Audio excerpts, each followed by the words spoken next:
The Vanishing of Rubina, Lies, Fear, and a Disappearance in Pakistan, 2008. Rubina was only 16 when she left her small home in Karachi for another day of work at a wealthy household. She didn't take luggage. She didn't carry extra clothes. She didn't leave a message behind. She walked out her front door and simply never came back.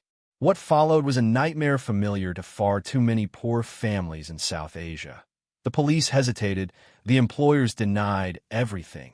The neighbors stayed silent, and the truth became something everyone wanted to avoid.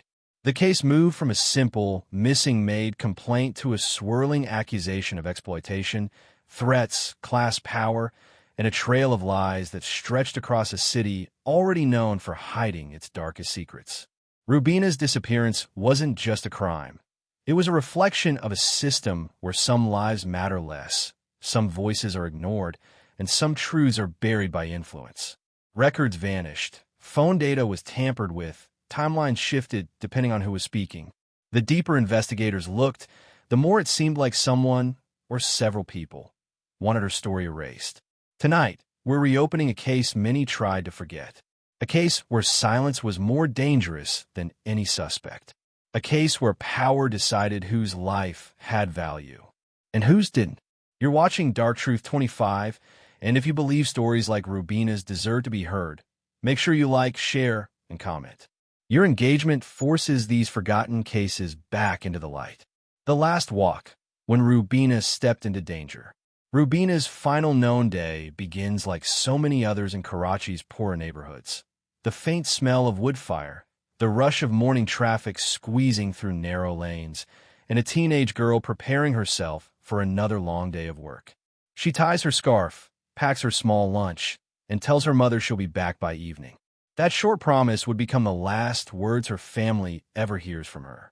Rubina walks the same path she has taken for months, a dusty lane leading toward the upscale residential colony where her employers live. The contrast between her world and theirs couldn't be sharper. On one side, the cramped homes and shared taps of her community. On the other, walled compounds, guards, tinted windows, and a system that allows people like her to be forgotten. Her disappearance begins not with drama, but with an eerie silence. By noon, Rubina's employer claims she never arrived. No calls, no messages, no appearance at the gate. But on the street outside the colony, two fruit vendors insist they saw someone who looked exactly like her walking toward the house around 9 a.m. Another witness says she saw a girl matching Rubina's description speaking to a man on a motorbike, someone she didn't recognize. The accounts don't match. The timelines don't align. Her family reports are missing that same evening. But instead of alarm, they're met with questions. Are you sure she didn't run away? Police delay action, citing overcrowded caseloads. This hesitation becomes the first major crack in the case. Hours turn into a night filled with fear. Rubina's mother knocks on the employer's gate at midnight and is told to return in the morning. Inside the house, lights are off. There's no sign of concern, no search party, no urgency. The following morning, Rubina's phone goes straight to voicemail. Police finally visit the employer's home, and this is when the first suspicious detail emerges. The employer's version of events changes. First, they claim Rubina didn't show up at all. Then they say she called to say she'd be late. Then they insist she hadn't contacted them for days. 3 contradictory statements within hours. When detectives check the security log at the colony's entrance, the guard claims he doesn't remember seeing Rubina, but he can't confirm it. The CCTV camera facing the gate wasn't working that morning. Conveniently, Rubina's trail is dissolving fast, and someone benefits from that. By the end of the first 24 hours, the truth is already buried under lies, fear, and a timeline full of holes. And every lie drags us closer to a darker possibility, that Rubina didn't vanish on her own. She was made to vanish. Inside Rubina's world, poverty, pressure, and silent warnings. Before the investigation can move forward, we have to understand the life Rubina lived. A life that reveals motive, vulnerability, and the danger she may have sensed long before she disappeared. Rubina was born into a low-income neighborhood on Karachi's outskirts, a place where poverty forces childhood to end early. At 16, she wasn't supposed to be a housemaid. She was supposed to be in school.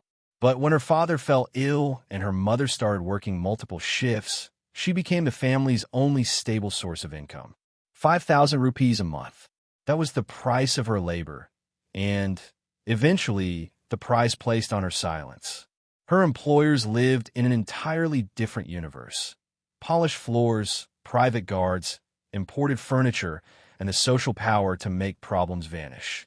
To them, Rubina wasn't a teenager. She was a domestic, someone unseen, easily replaced, easily discarded. Yet something shifted in the weeks before she disappeared. Rubina grew quiet. She avoided long conversations. A coworker remembered she often looked over her shoulder as though someone was watching her. She had also started asking unusual questions. If something happens to me, who do the police listen to? What if someone blames me for something I didn't do? These weren't normal questions for a girl her age. Her family recalls one particularly disturbing moment. Rubina returning home shaken after work, refusing to explain what happened, insisting only that she wanted to leave that house. But the family's financial condition trapped her. Leaving meant hunger. Leaving meant her siblings wouldn't have books for school. She had no choice but to continue working, even as fears started tightening around her like a noose. Phone records later revealed Rubina received 2 calls from an unidentified number during her final week. She never saved the number. She never mentioned the calls. But her messages, the ones investigators eventually recovered, show she typed a text late one night, then deleted it without sending. What was she planning to say, and who was she afraid of? This chapter of her life shows a girl pushed into adulthood, cornered by poverty, and overshadowed by a danger she couldn't outrun. To investigators, her silence speaks louder than any physical evidence. Rubina didn't vanish randomly. Her disappearance started long before she walked out of her house that final morning. The employers, contradictions, secrets, and the first suspects.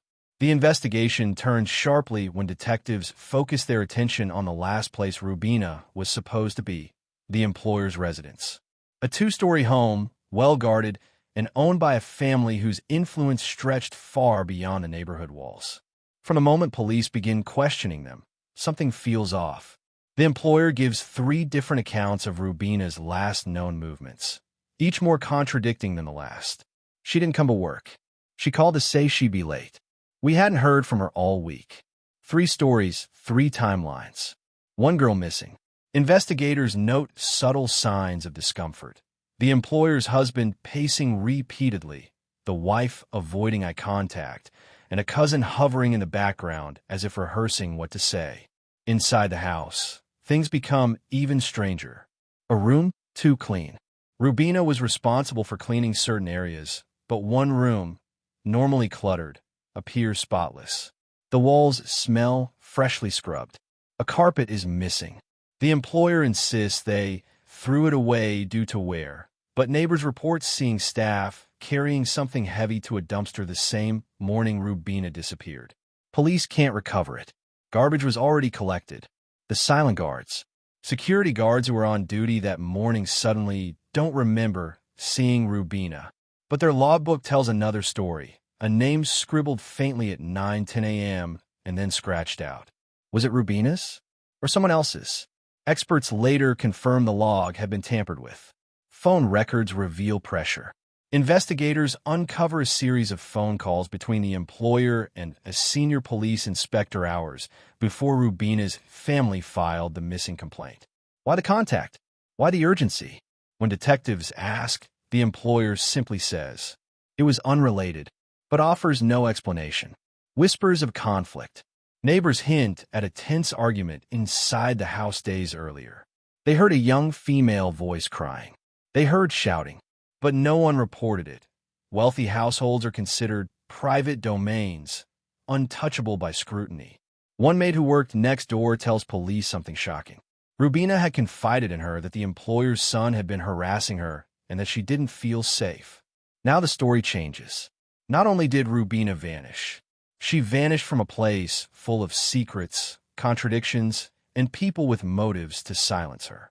This chapter establishes the employer's household not as a workplace, but as the epicenter of a crime. A place where the truth was scrubbed clean, evidence removed, and a girl's life dismissed as an inconvenience. The first cracks in the story. As investigators combed through Rubina's short but complicated life, the first cracks began to appear in the narrative her household had originally given. What had sounded like a tragic case of a young girl who simply ran away no longer felt stable. Instead, every new detail created more shadows than answers. It begins with the timeline, something detectives always consider the backbone of an investigation. When police asked Rubina's employers, the Ahmed family, to recount the last time they saw her, the couple offered a surprisingly clean, almost rehearsed story. According to them, Rubina finished her chores, stepped outside to throw away trash, and simply never came back. But when investigators asked again the next day, subtle inconsistencies crept in. The husband said she disappeared in the morning. The wife insisted it was the afternoon. Then, later, she adjusted her answer again, saying Rubina may have stepped out in the evening after tea. These weren't gigantic contradictions, but for seasoned investigators, small cracks are often the pressure points that break open bigger truths. The housemaid community speaks up. Rubina wasn't the only worker living in the neighborhood. Other domestic workers who knew her, women who cleaned nearby houses, stepped forward with their own versions of events. And what they said startled investigators. Rubina had once complained about long hours and shouting.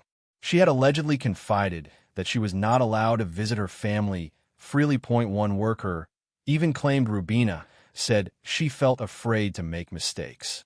These testimonies were not proof of wrongdoing, but they caused investigators to reconsider the Ahmed family's tidy version of events. More importantly, none of the women believed Rubina would willingly run away. She was timid, obedient, and deeply attached to her family back home. She sent nearly everything she earned to support them. Running away made no sense. The first suspicious discovery. When investigators searched Rubina's small living space within the Ahmed home, one detail stood out immediately. Her shoes, the pair she wore every single day, were still there. If Rubina left voluntarily, why would she go barefoot? Why would she leave without taking the tiny valuables she owned? A comb, a shawl, and a tin box with a few saved rupees. These weren't the actions of someone planning to flee. They were the signs of someone who vanished suddenly, without preparation. The Ahmed family's reaction shifted. As police pressure increased, the Ahmed's behavior began to shift in visible ways. Mrs. Ahmed grew nervous, avoiding direct answers and deflecting simple questions. Mr. Ahmed became defensive, accusing police of harassment and wasting time when the girl clearly left by herself. When investigators suggested searching other parts of the home, the couple resisted, subtly at first, then more openly. They insisted it was unnecessary. They insisted it was disrespectful. And that resistance told investigators everything they needed to know. Someone in the house did not want the full truth revealed. A timeline that doesn't fit. Within days, the forensic and digital review of the neighborhood complicated the case even further.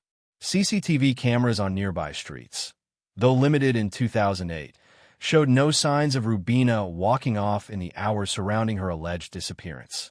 Not even a blurred figure resembling her. No movement consistent with someone leaving the home. Nothing. Combined with witness testimonies, conflicting timelines, missing items, and nervous employers, the case officially shifted from possible runaway to suspicious disappearance.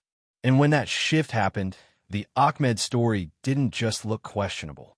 It became the center of the investigation. Because if Rubina didn't walk out of the house, then something happened inside the house. And someone wasn't telling the truth. Inside the household. Secrets, tension, and the unseen power dynamics.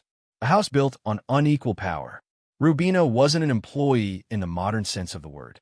She was a live-in domestic worker, brought to the city at age 14 with promises of education and earnings that could help her family. But like many housemaids in South Asia, her reality was much harsher. Investigators quickly learned. Rubina rarely left the house without permission. Her parents relied entirely on updates from the Ahmed family, and she never had a mobile phone, meaning her world began and ended inside those walls. This wasn't just employment. It was dependency, a power structure where a child's life revolved around the rules of the adults who employed her. And that dependency is what made her disappearance all the more alarming. Mrs. Ahmed, a quiet, nervous presence. Police noticed immediately that Mrs. Ahmed seemed increasingly anxious.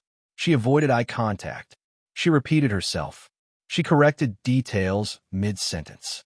And each time the conversation touched on Rubina's behavior or discipline in the home, she tightened emotionally, like someone trying to hold back more than she was saying. A neighbor would later admit, she always shouted at the girl. The maid was afraid of her. This wasn't an isolated comment. Other neighbors said they rarely saw Rubina outside, and when they did, she walked quickly, head lowered, as if afraid to attract attention. Investigators note, fear leaves a trace, and Rubina may have been living with it daily. Mr. Ahmed, defensive, controlling, and evasive. Mr. Ahmed presented differently. He was direct, confident, almost too confident. He insisted investigators were wasting time. He claimed Rubina had a habit of sulking. He even suggested she might have run off with friends, despite the fact that she had none outside the house.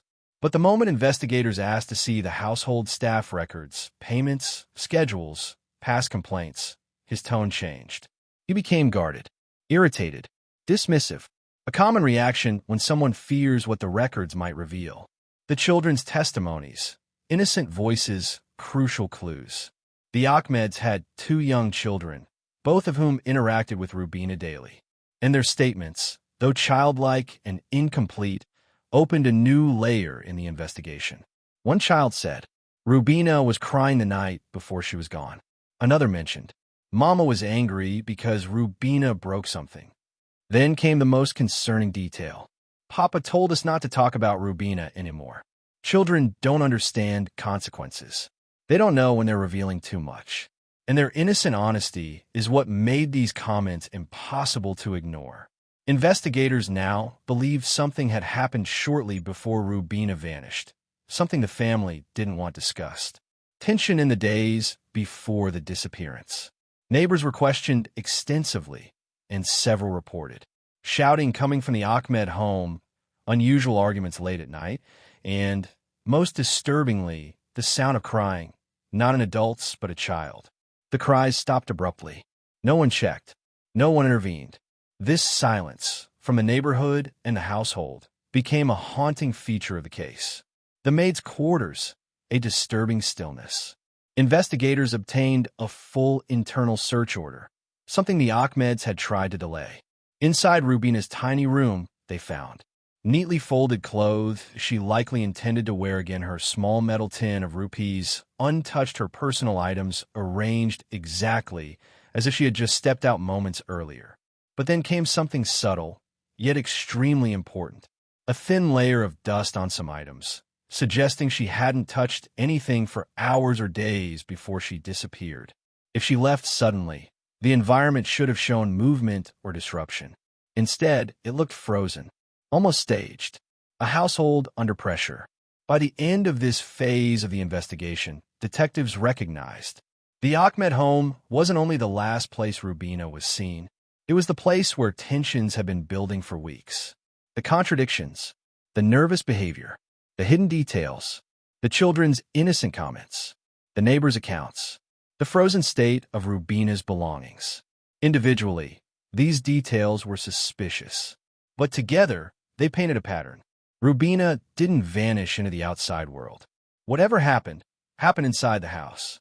And the people living within those walls were the key to unlocking the truth. The investigation deepens. Clues, contradictions, and hidden agendas. By this point in the case, investigators had a clear understanding of one undeniable fact. Rubina did not simply run away. Her room was untouched. Her belongings remained. And the timeline provided by her employers was riddled with inconsistencies. Now, the focus shifted to uncovering who may have had the opportunity, motive, and means to make a young girl vanish without a trace. The forensic trail, or the lack of one.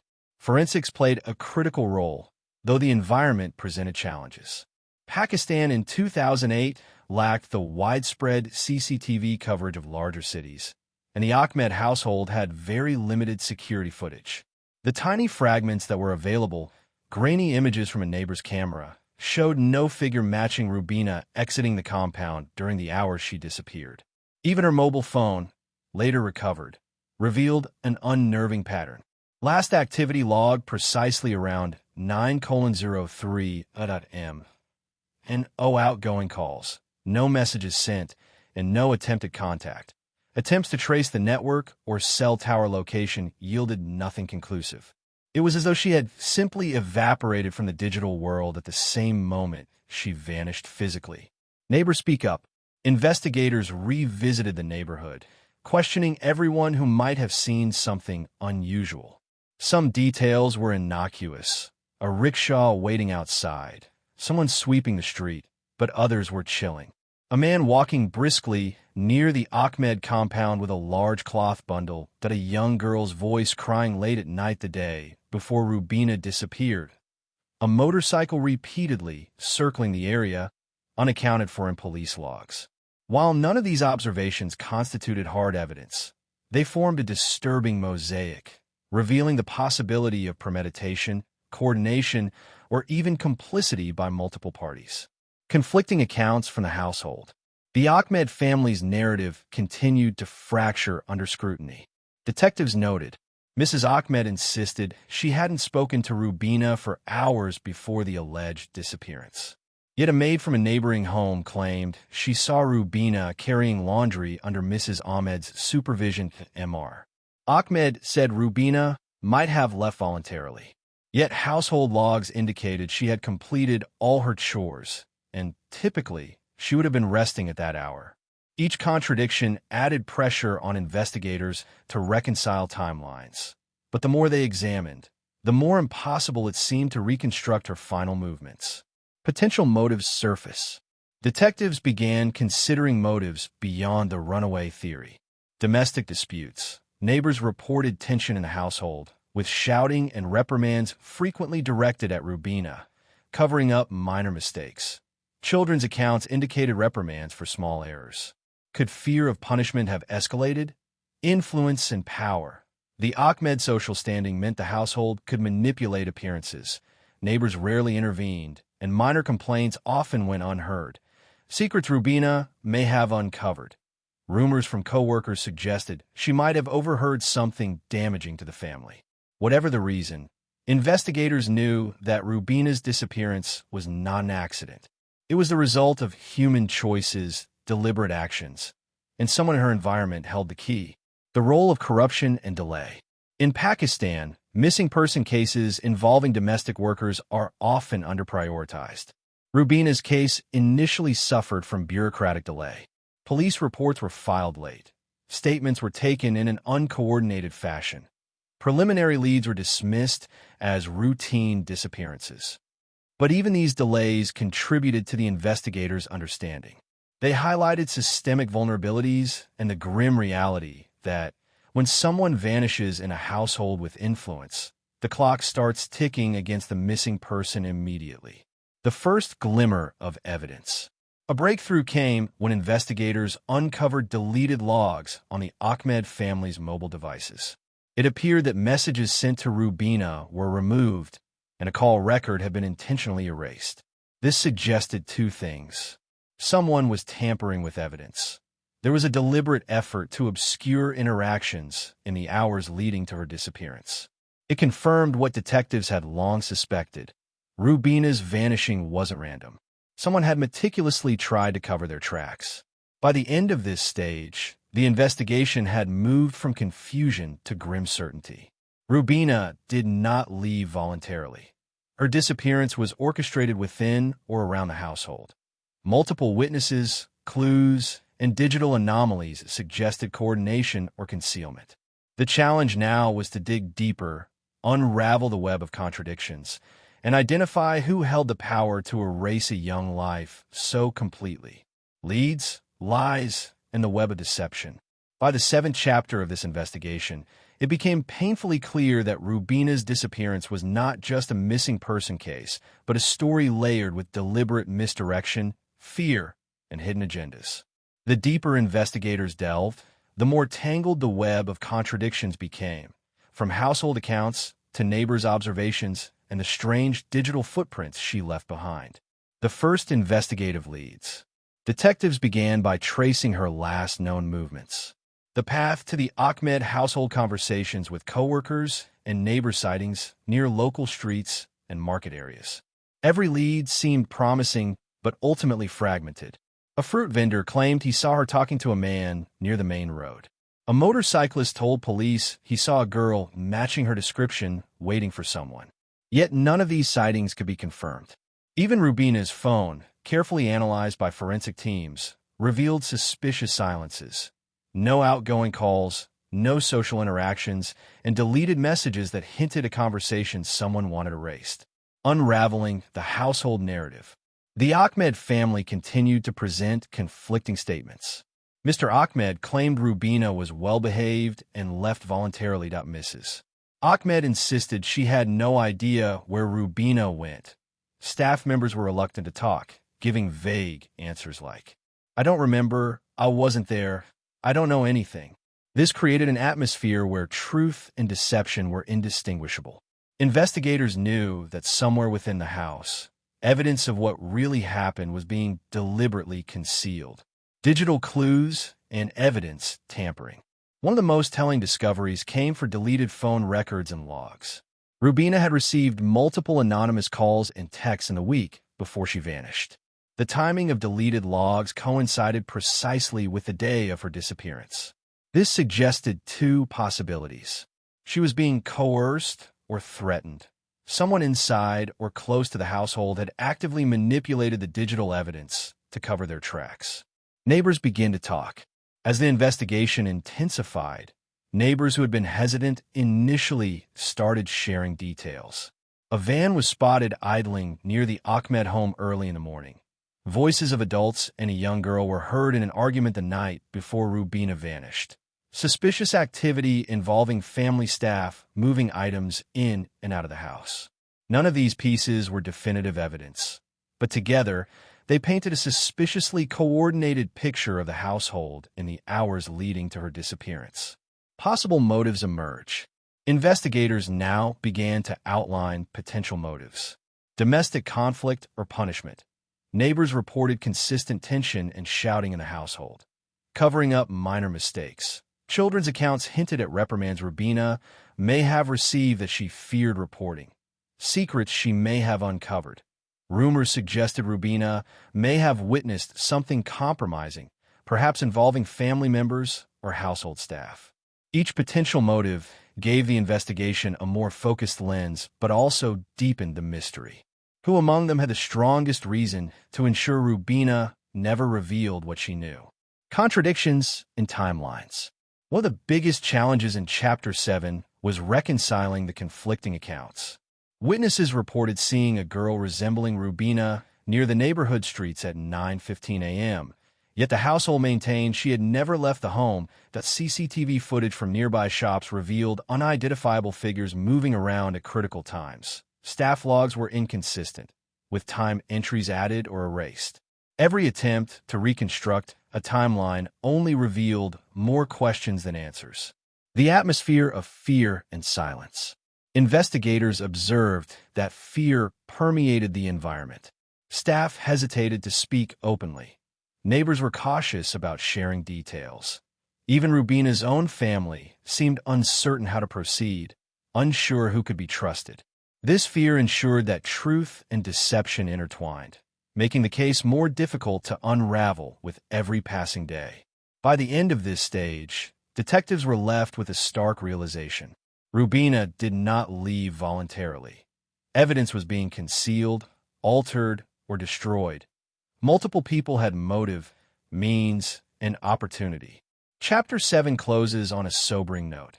Rubina's disappearance was the result of deliberate actions, not chance, and unraveling the full story would require courage, patience, and persistence, because the closer investigators came to the truth, the more carefully it seemed to be hidden. The investigation reaches a critical turning point. It was clear that the investigation into Rubina's disappearance was no longer about a routine missing person case. The threads of evidence, suspicion, and contradiction had converged, and detectives faced a chilling reality. Someone had orchestrated her vanishing, and uncovering that person meant navigating a complex web of deception.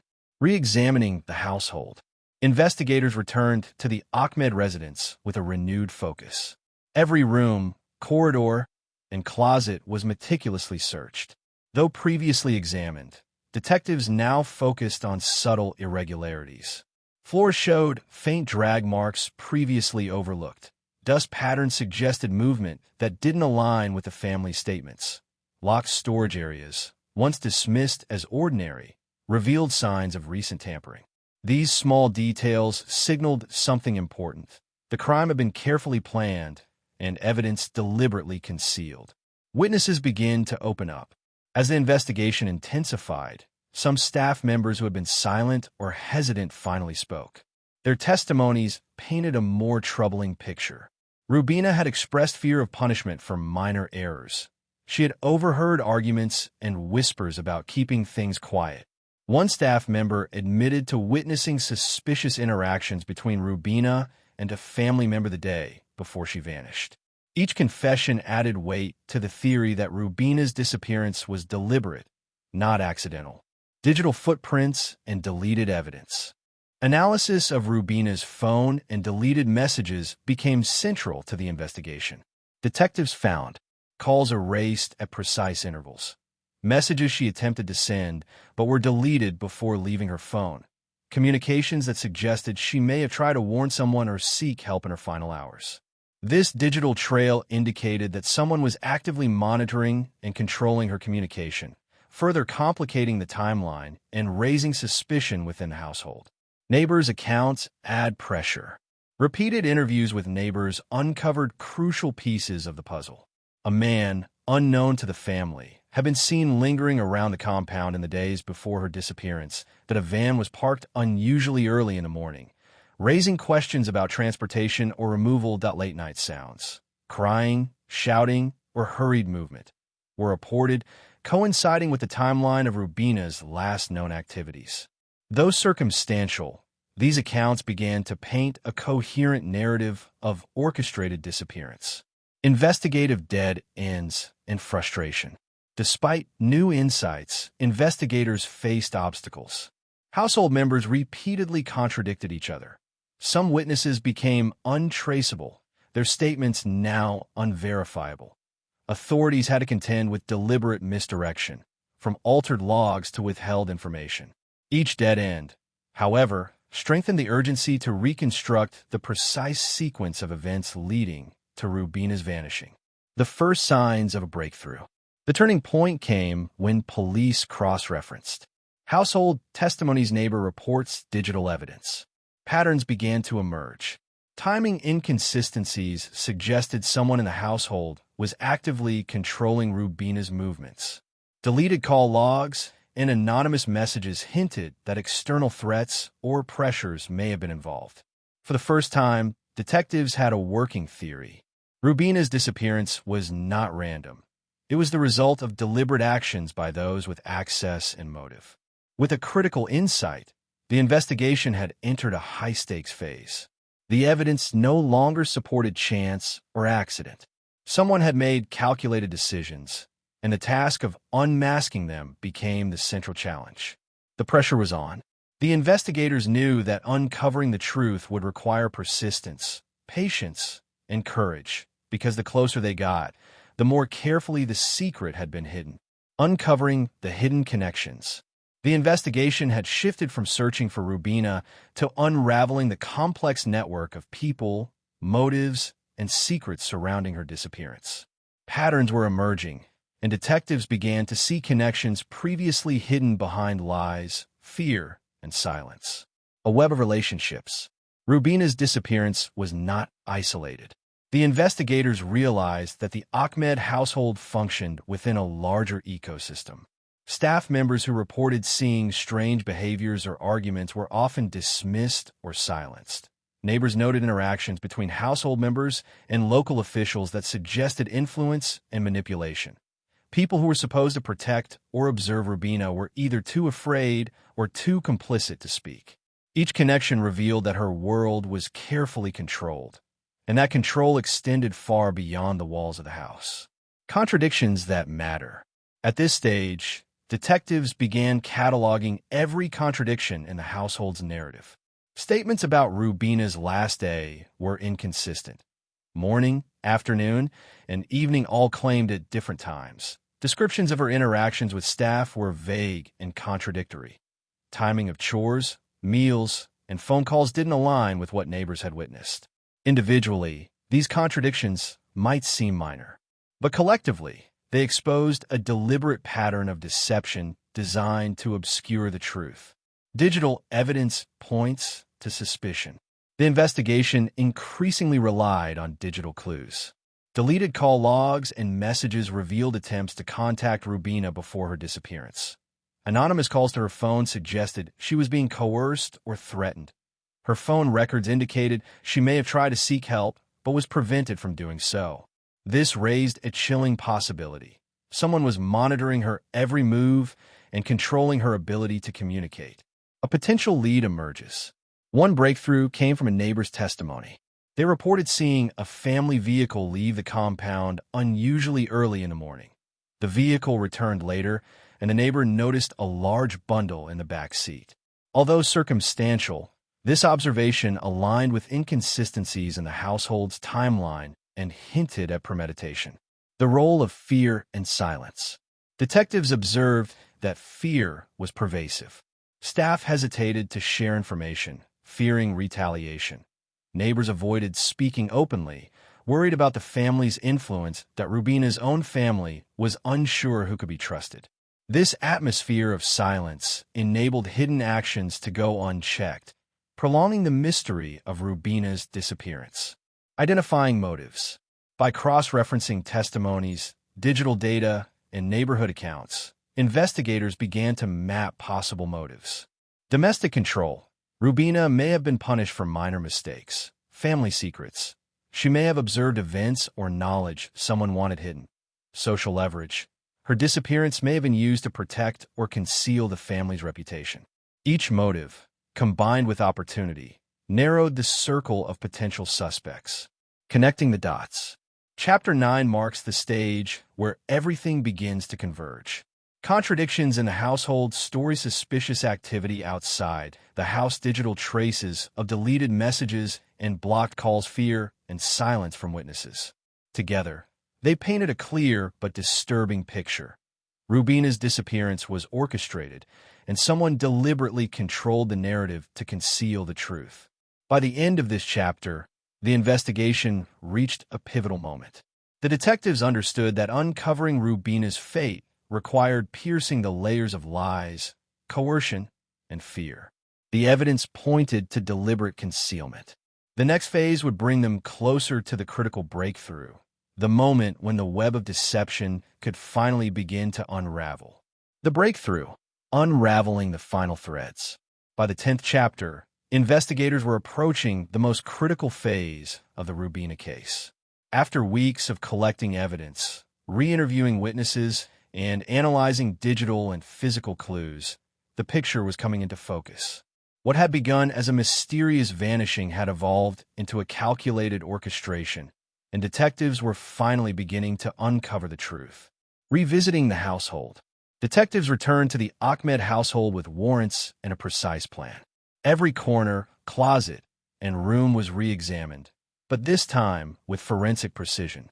Floors were scanned for hidden traces. Furniture was moved to reveal overlooked spaces. Dust, footprints, and overlooked items were meticulously documented. For the first time, small but critical inconsistencies became meaningful. Evidence that someone had tried to stage the scene to mislead investigators.